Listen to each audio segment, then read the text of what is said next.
Students में जो perception होता है रिवीजन को लेकर वो गलत होता है। जो डिफरेंस होता है कि एवरेज बच्चे और एक टॉपर बच्चे में, टॉपर बच्चा होता है ना वो मल्टीपल टाइम रिवीजन करता है। स्टूडेंट्स ये कंप्लेन करते हैं कि हमारे पास रिवीजन का टाइम नहीं है।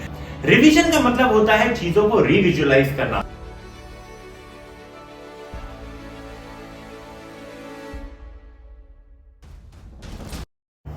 एक एवरेज बच्चे की क्या स्टोरी रहती है यार, पूरे साल तो जी लगा के मेहनत करते हैं, रगड़ देते हैं, बट एग्जाम में मार्क्स नहीं आ पाते। 60, 65, 70% मार्क्स आते हैं। बट एक टॉपर बच्चा ऐसा क्या अलग कर देता है कि उसके 90, 95% नंबर आ जाते हैं। तो जो डिफरेंस होता है एक एवरेज बच्चे और एक टॉपर बच्चे में वो ये रहता है कि जो टॉपर बच्चा होता है ना वो मल्टीपल टाइम रिवीजन करता है, चीजों को बार बार पढ़ता है, जो कि एक एवरेज बंदा नहीं करता है। वो क्या करेगा, सिर्फ एग्जाम से पहले पढ़ेगा। और मोस्ट ऑफ द स्टूडेंट्स में जो परसेप्शन होता है रिवीजन को लेकर वो गलत होता है। हमें ये लगता है कि रिवीजन का मतलब होता है वापस से वो सारी किताबें पढ़ो जो हमने पहले पढ़ी थी। रिवीजन का ये मतलब होता है कि वापस से वो सारे सेट्स ऑफ क्वेश्चन करो जो हमने पहले किए थे।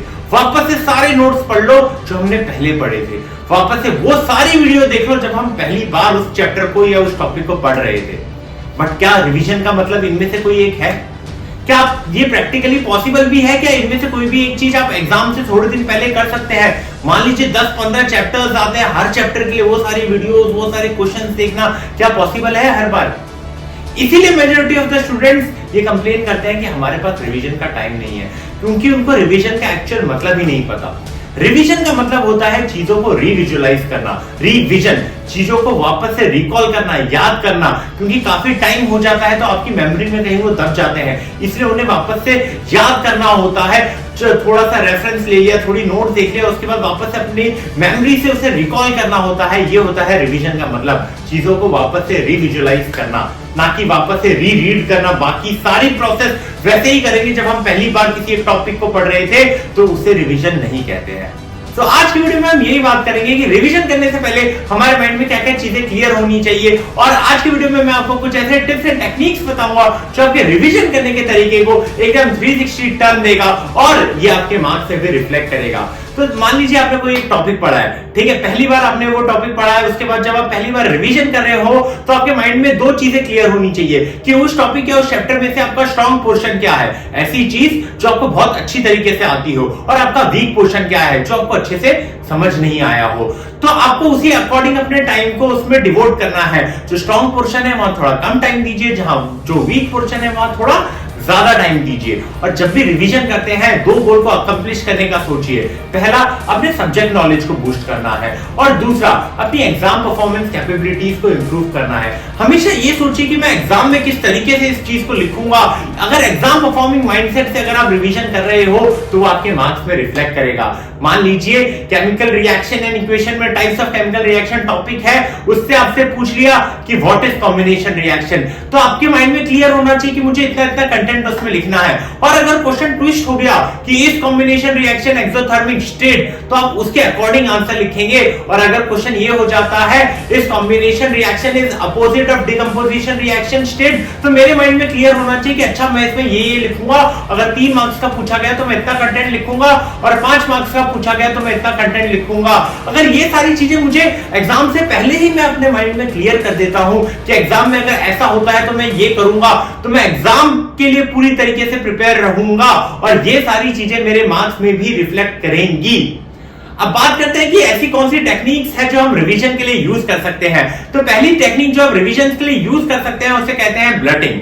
इस टेक्निक में करना क्या है, मान लीजिए आपने कोई भी एक टॉपिक पढ़ा है, एक ब्लैंक पीस ऑफ पेपर लेना है आपको, और जिस सीक्वेंस में आपने उस टॉपिक या उस चैप्टर को पढ़ा था उस ब्लैंक पीस ऑफ पेपर में लिख देना है।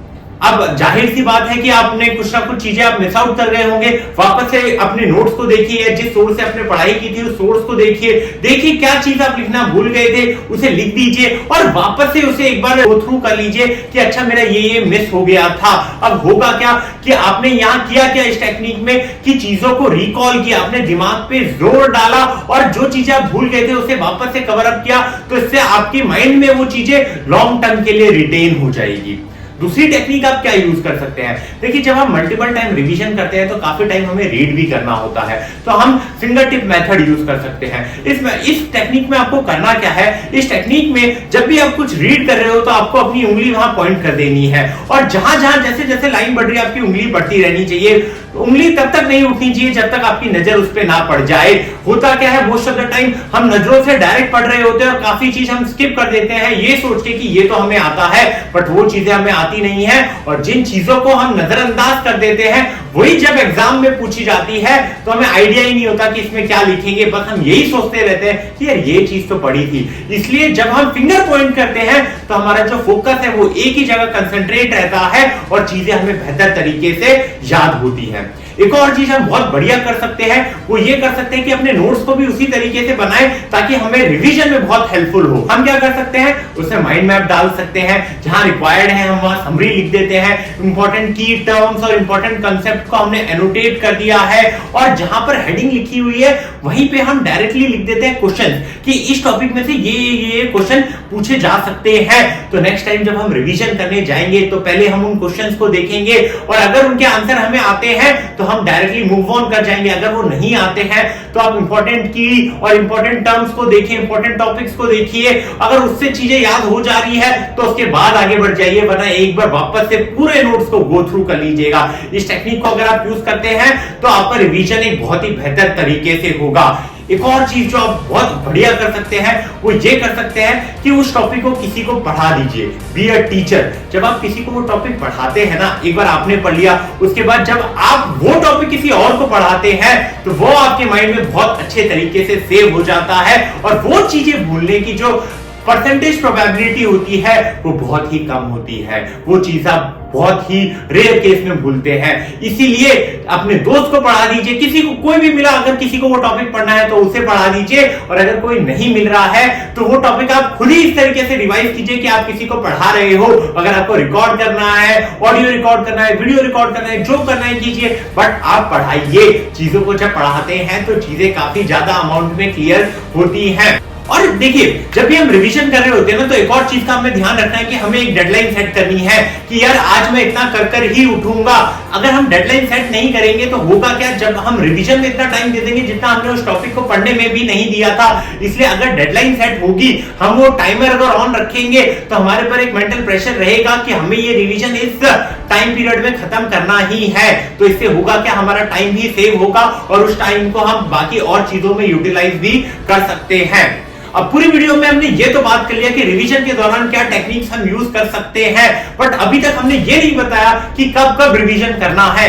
होता क्या है, मेजॉरिटी ऑफ द बच्चे कब रिवीजन करते हैं, यार करते ही नहीं है।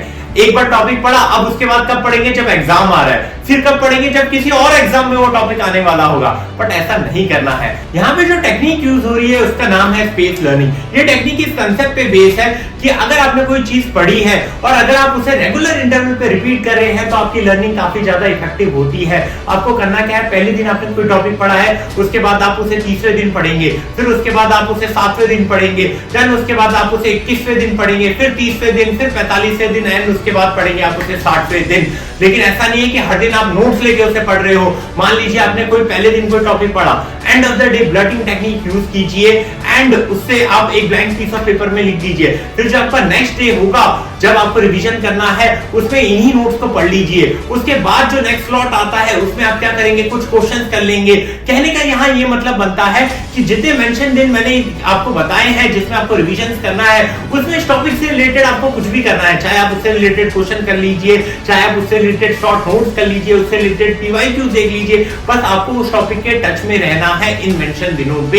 एक और चीज आप कर सकते हैं कि आप अपने टाइम टेबल में daily revision and weekly revision का टाइम आपको अलॉट कर देना है। मिनिमम 1 घंटा आपको रोज रिवीजन करना है जो आपने उससे एक दिन पहले पढ़ा हुआ है, और 1 घंटा आपको अलॉट करना है क्वेश्चंस लगाने के लिए, चाहे वो फिजिक्स के क्वेश्चन लगा रहे हो, चाहे वो मैथ के क्वेश्चन लगा रहे हो, लेकिन आपको 1 घंटा डेली प्रैक्टिस करना है जो चैप्टर या जो टॉपिक आप पहले पढ़ चुके हैं। और एक और चीज आपको अर्ली इन द मॉर्निंग अपने टाइम टेबल में डालनी है, वो है एक 15 मिनट का स्लॉट जिसमें आप फॉर्मूले रिवाइज कर रहे हो, चाहे वो मैथ्स के फॉर्मूले हो, चाहे वो फिजिक्स के फॉर्मूले हो। इससे क्या होगा, आप फॉर्मूले जल्दी से भूलोगे नहीं। अगर ये टिप्स एंड टेक्निक्स जो इस वीडियो में आपको बताई गई है ये आप यूज करते हैं तो आपके रिवीजन करने के तरीके को एकदम 360 टर्न मिलेगा। आप अच्छे से रिवीजन करेंगे एंड आपको एंड ऑफ द ईयर ये अपने मार्क्स में भी रिफ्लेक्ट होते हुए दिखेगा। आप भी वो 60-65% लाने वाले बच्चे से 90-95% लाने वाला बच्चा बन जाएंगे। एंड अगर वीडियो पसंद आई हो, वीडियो को लाइक कर दीजिएगा, चैनल को सब्सक्राइब कर दीजिएगा और अपने दोस्तों के साथ शेयर कर दीजिएगा। Thank you very much.